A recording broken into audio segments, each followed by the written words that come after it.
Olá, meu nome é Felipe e hoje a gente vai falar sobre botões, né? Qual a maneira certa de trabalhar com botões, então a gente vai cobrir nesse vídeo agora. Para esse vídeo em particular, eu vou utilizar os dados do Web Almanac. É um site que contém todos os dados aí coletados durante um ano. Lá você vai encontrar dados referentes a diversos assuntos. E um dos assuntos que eu estava vendo recentemente era a seção de CSS. E lá eu fiquei intrigado com uma coisa que eu vi recentemente no projeto que eu estou trabalhando e também eu vejo constantemente em sites que eu reviso dentro do fórum do WordPress. Certo? Sempre quando eu entro lá para ajudar alguém no fórum do WordPress, eu dou uma olhada no código e eu sempre vejo essa ação, ela é bem comum também.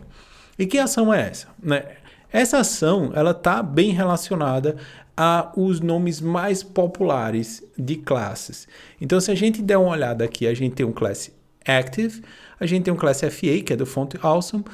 Em quarto lugar, a gente tem todos os classes com o prefixo WP. São os classes gerados pelo WordPress. Então a gente tem aí, né, entre os classes mais utilizados, os classes do WordPress.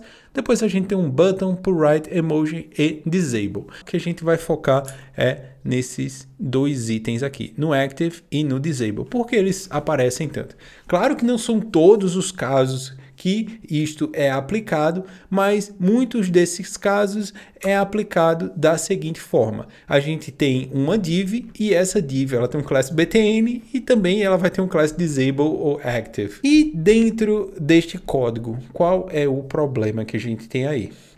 Você vai me dizer, Felipe, com o CSS a gente faz a estilização, eu consigo adicionar um on-click e fazer todas as ações de um botão. A gente vai ver a descrição da div agora, que basicamente a div é um elemento genérico que ele serve para organizar o conteúdo. Ele não vem com nenhum efeito sobre esse conteúdo, mas a gente pode fazer a estilização via CSS. Então, basicamente, é um divisor onde eu consigo selecionar um bloco específico de conteúdo e aplicar um estilo em particular para aquele grupo que entrou dentro da minha divisão. Já o botão é um elemento HTML interativo, ativado por um usuário via mouse, teclado, dedo, comando de voz ou outras tecnologias assistivas. Como é que você vai dizer? Como assim, Felipe? O botão ele consegue ser ativado via comando de voz? Sim, né? Dependendo da tecnologia que você está utilizando, você pode, via comando de voz, ativar esses itens, além de tecnologias assistivas como leitores de tela. Então esse é um ponto interessante entre esses dois itens. O botão é basicamente um elemento interativo para receber ações dos usuários. Então, qual é o melhor elemento para se trabalhar um botão? Uma div ou o elemento button?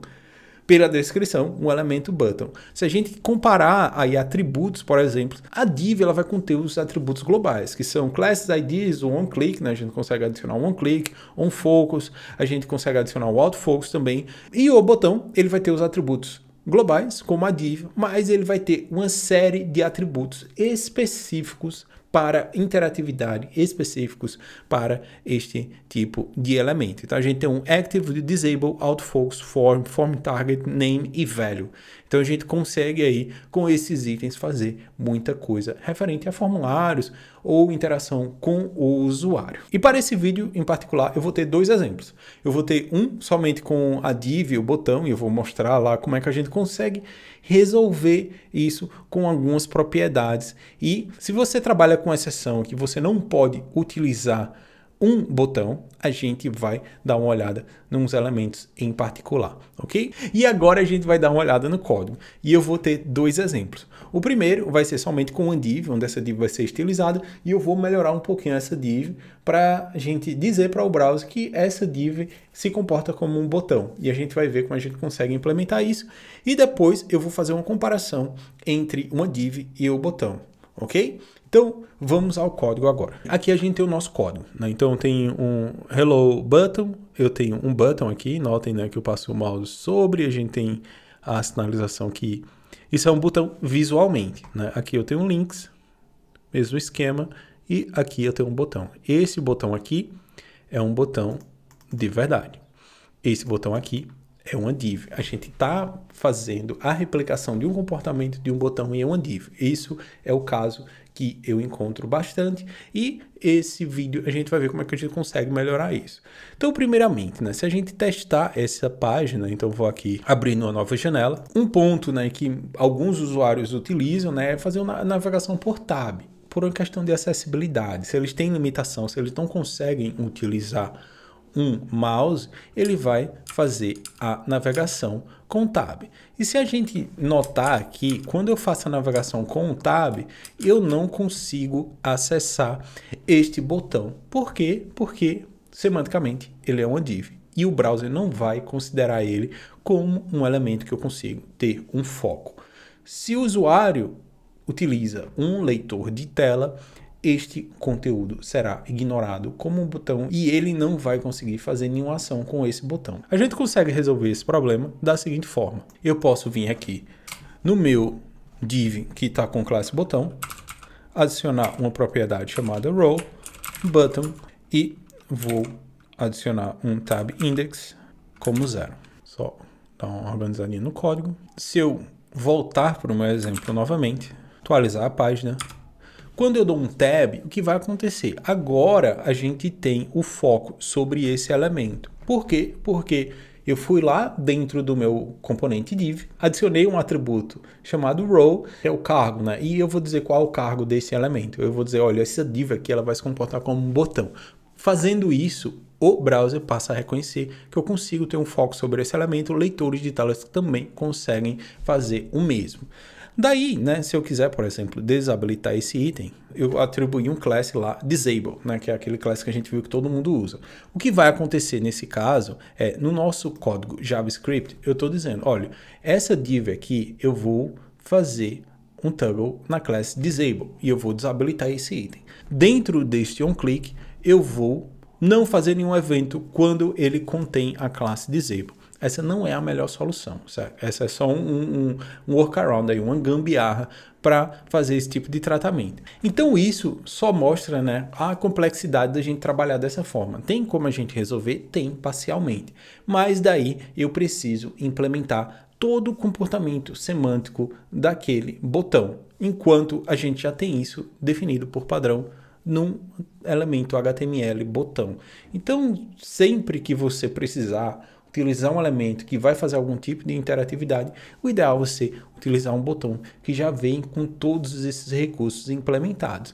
Mas se você tem uma exceção em particular e você não pode utilizar um botão, você pode utilizar esses atributos do ARIA, que aí você consegue especificar que esse elemento é um botão, certo? O ideal é a gente ter, por exemplo, aqui no outro código que eu tenho aqui, eu tenho uma div e eu tenho um botão de verdade. Então, por exemplo, quando eu desabilito esses itens, então vou desabilitar esses itens aqui.